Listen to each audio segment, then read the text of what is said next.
Warricha kamne taicha gurguddatu fuldura jira warri mallatto qaban gaaffii du'aadha jeeyoo biddeen sodaatanii jarraa dukkaana keessa miliyoona kan ta'an dhugaaf dhumanii yeroo dhiyootti beekaa wanti caafamne dubbifamee as ba'a arras maalootti yaada warra seera waaqa mormaniif yaaddoodha aangoo tokko qabanii mootummoonni seera kee jijjiiruudhaafi waaqniif lafti darbuutu irraa filatamaadha inni hin caabusee yeroon keessa jirru yerootti waaqayyoon barbaadaataniidhaayi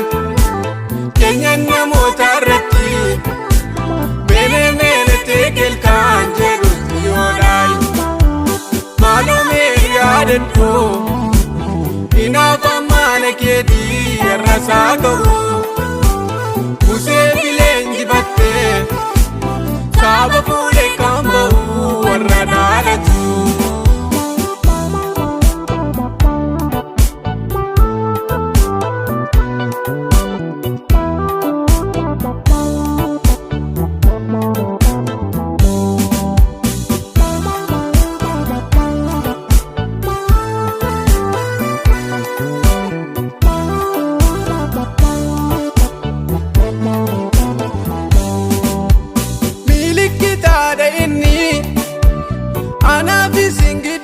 yaadatamuu jettee du'aashotaa sanbataa koo eeganiif kakuu booddaan gaalas jettee sabni baraa darbanii sanbata kaan hin beekne dhugaa baranii arras maalootti yaada warra dhugaa batanii fayyan kan isaanii aangoo tokko qabanii mootummoonni seera kee jijjiiruudhaafi waaqniif lafti darbuutu irraa filatamaadha inni hin caabusii yeroon keessa jirru yerootti waaqayyoon barbaadaataniidhaayi keenyan namoota irratti meele teekelkaan jedhu dhiyoodhaayi maaloo mee yaadadhu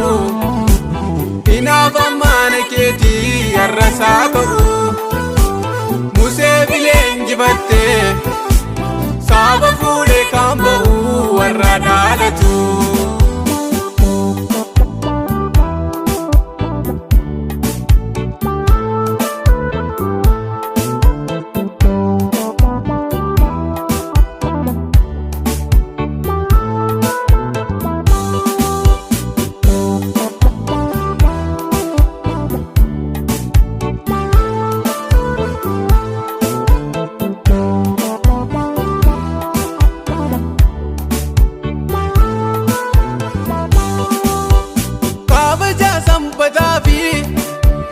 warri ba'aa baatanii dhowwaamaniiru aaresaan dhugaa suni wantoota hin barbaachifne dhabsiisaniiru aaressitoonni irraa cubbuu waldaa keessaa ifachuutti jirtu warra ofiin argineef nagaa kana booddee wayyoo dhufu aangoo tokkoon qabanii mootummoonni seera kee jijjiiruudhaafi waaqniif lafti darbuutu irraa filatamaadha inni hin caabusi.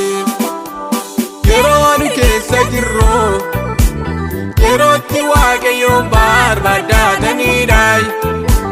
Keenyan namoota irratti meene teekil kan jedhuun yoodha.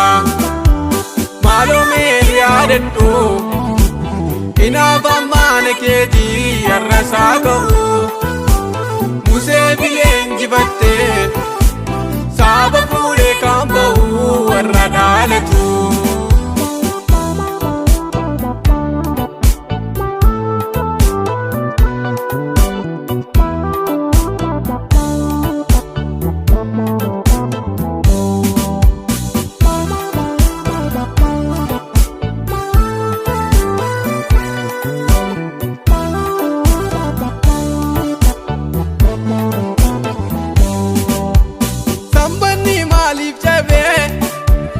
Jechuudhaan sodaa malee itti dubbate dallaa Yerusaalemii lixaa sanbataa qabee cufaama ture.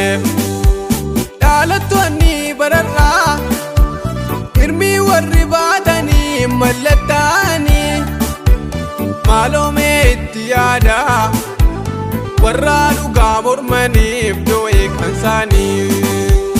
Aangoo tokkoon qabanii mootummoonni seera kee jijjiiruudhaafi waaqniif lafti darbuutu irraa filatamaadha inni hin caabusi. Yeroo nu keessa jirru yerootti waaqayyoon barbaaddataniidha. Keenyan namoota irratti